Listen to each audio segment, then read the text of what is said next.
Thanks for staying with us. Now, March 8th, which is today, is International Women's Day, an annual event that celebrates and recognizes the achievements of women. This year, the theme is Embrace Equity. We have a lot more to talk about International Women's Day much later in the conversation, but honestly speaking, every time I hear International Women's Day, I just feel like a lot of men would be wondering, now only una day, there's day for the girl child, there's International Women's Day, then there's the Mother's Day, I think 2 times, I mean 3 times, there's just so many things around women. But in all fairness, right, women are special. The kind of responsibilities, the kinds of, things that we get to shoulder as women, it's a lot. Sometimes I am actually marveled at the kind of peace in the midst of a lot of storm that I'm able to stomach, right? I mean, if some men were to face the kind of, heat that we face, you can't survive it. So I saw a skit, a cartoon on social media just before we came on the show. So the lady was going through serious menstrual cramp, for instance, and the guy just said, "Come on, get over it." The next thing, they didn't say anything. They just showed her eyes. The next thing, she was in front of a jury that was saying, "Why did you murder him?" Because she had murdered the guy. Because, sometimes you just really cannot explain the kind of pain you go through. I mean, we go through a lot of things. And I think every day women should be celebrated. Because truly, right, we are actually special. We're a different breed. And I wish everybody understands this and just embrace your unique self, and don't be in competition with anybody. I think that's where a lot of men fight. They say, "Why do you want to say?" So that's why they changed the slogan from equality to equity, because equity is much more, broader. It helps to break that barrier of the limiting thoughts of, okay, equality and all of that. So equity is just much better. But hey, we'll talk more on that. But let me come to you, Norma. What did you find for us in the news? In the spirit of International Women's Day, so Google gets to celebrate this year Women's Day with the Doodle of women supporting women. And I'm particularly really excited about this because it is one way to show that with one woman you can do a lot, with 2 or more you can do even so much more.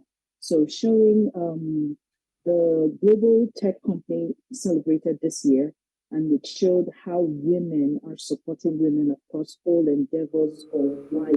We're talking about cultural, we're talking about political space, we're talking about socio-economic space. You find a lot of women coming in. And this year's theme was Digital, and it has to do with innovation and technology for gender equality.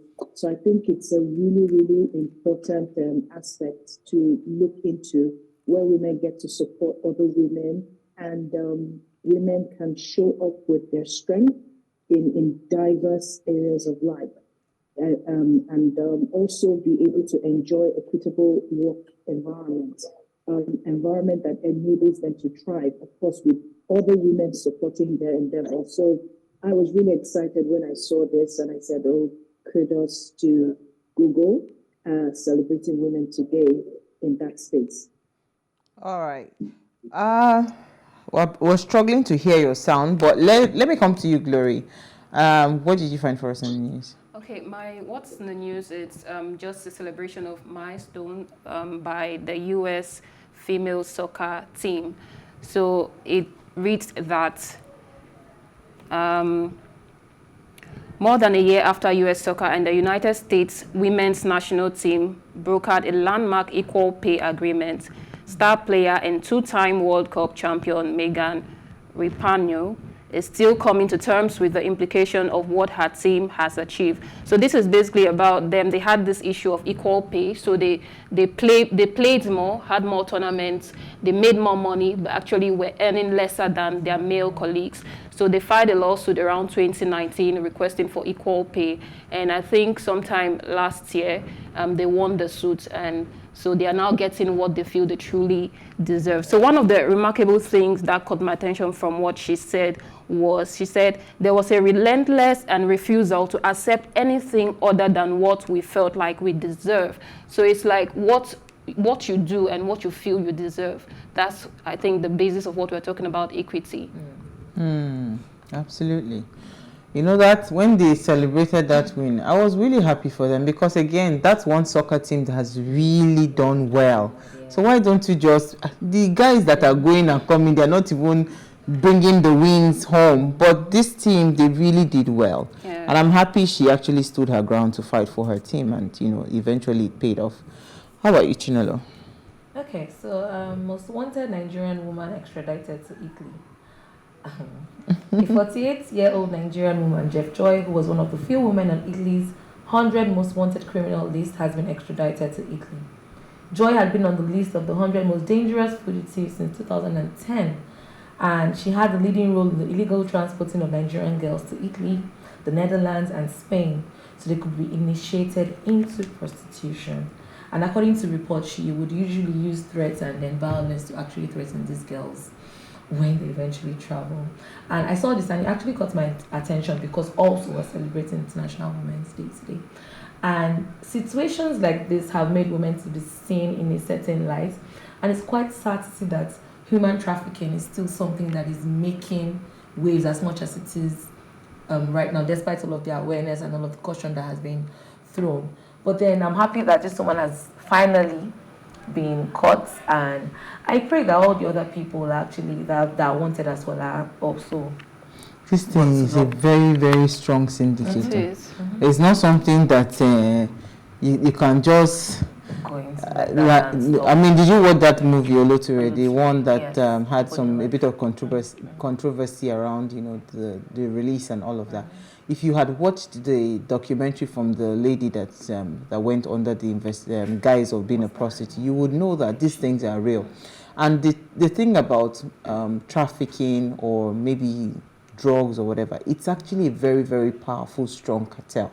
You know, I'm hoping that she might truly be the link, you know, to the real, because there are also people that are behind her.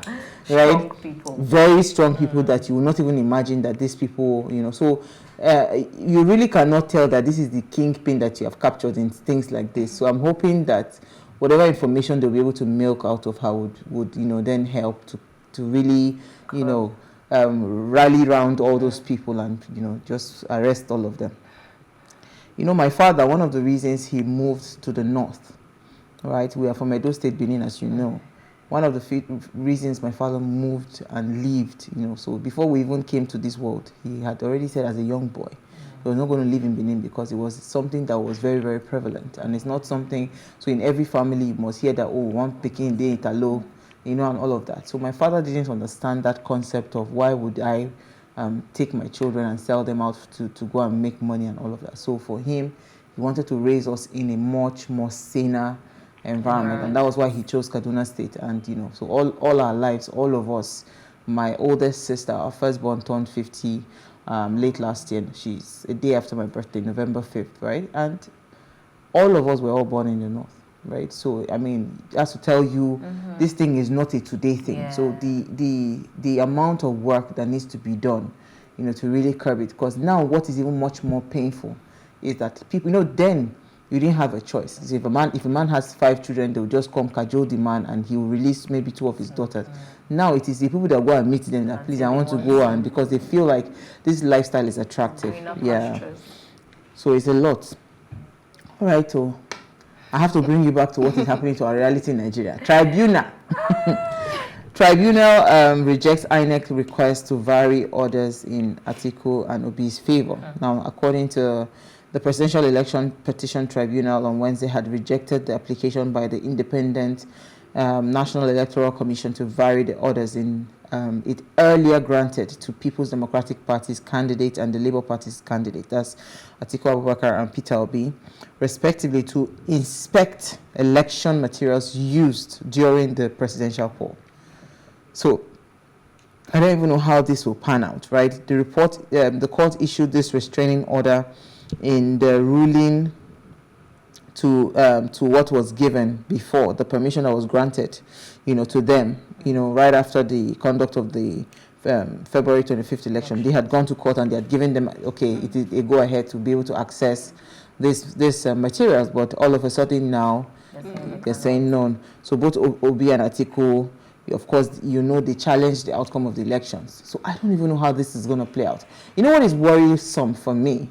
What is worrisome for me is, I was telling someone today, I'm praying that Lagos State does not become violent, because people have already seen that clearly, it seems, because this is not like we know the facts. And that's why I was saying to INEC that you would have just helped us and just done the right thing. You know why? Because if you had done the right thing and whoever won the election, everybody was going to accept it, because they saw that the process was duly followed. But now, you didn't follow due process. And now, so what is happening now? The March 11, for the people that will come out, it's going to be you either upload or you die here. That's what people will do. They won't. So it's just going to be a back and forth that wasn't necessary, because there's so much distrust in the system. And look at what is happening now. Why don't you give them access to? Let them go and check it out. If you are sure of your claims, if you are sure that you conducted an election that was free, fair, and credible. Right? So I don't know. These are the things that just gets me tired in this. I read a report which says that it's as a result of the upcoming gubernatorial election. So I don't really know. So maybe they'll give them access after the elections are over, saying it's going to interrupt INEC's processes. Let's see how it goes. But you see, the thing is, there's a lot of back and forth that is just really tiring for me. And unnecessary. Very unnecessary. Because you see, what you have done is you have made distrust so heavy in the hearts of the people that voted. Why don't you, first of all, allay their doubts and all of those things, and just let us even see some sense of transparency. That's all we're asking for. We're not asking for too much. Let us just see some sense of transparency, then we are good. But hey, I think it's too much to ask. Let's focus on our days, Women's Day. So when we come back from the break, we will discuss issues around women in leadership and business, right? And we'll also have our guests join us. Stay with us, we'll be right back.